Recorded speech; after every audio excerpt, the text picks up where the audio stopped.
ZENworks application virtualization allows mutually exclusive applications to reside and execute on the same device through, among other technologies, a concept of a virtual registry. Imagine the savings of this simple solution versus using terminal services or virtual machines to achieve the same. Let's look at how it works.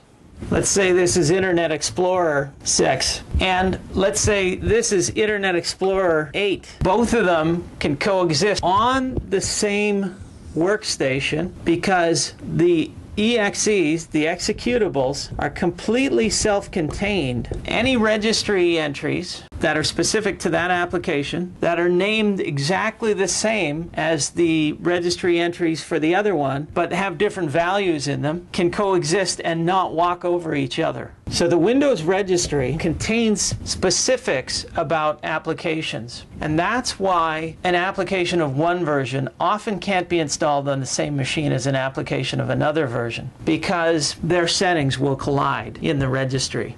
They just weren't made to have two versions. The manufacturers might have thought it's so much easier for us to set a requirement that only one version of this application can exist at one time on this workstation. But we know that certain requirements cause enterprises to have multiple versions of applications on a single workstation. Virtual applications allow you to get around that, because when a virtual application is distributed or copied to a machine, it brings along inside of it a virtual registry as well.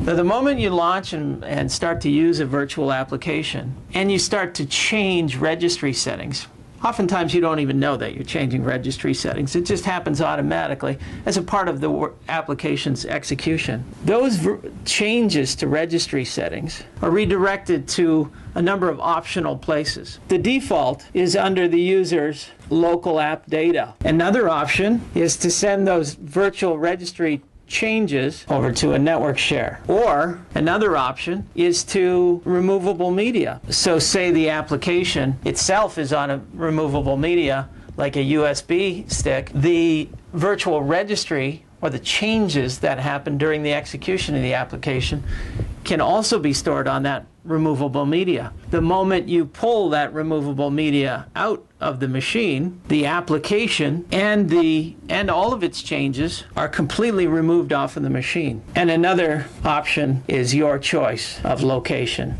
So let's look at the default. The user's local app data on drive C. Modifications get sent into there. New registry settings get sent into there. And other users on this workstation that use the virtual application will have their changes saved in their user local app data. This virtual registry and the real registry are merged together at runtime to present to the operating system and the application a single effective registry. Therefore, no changes are being made to the real registry on the machine.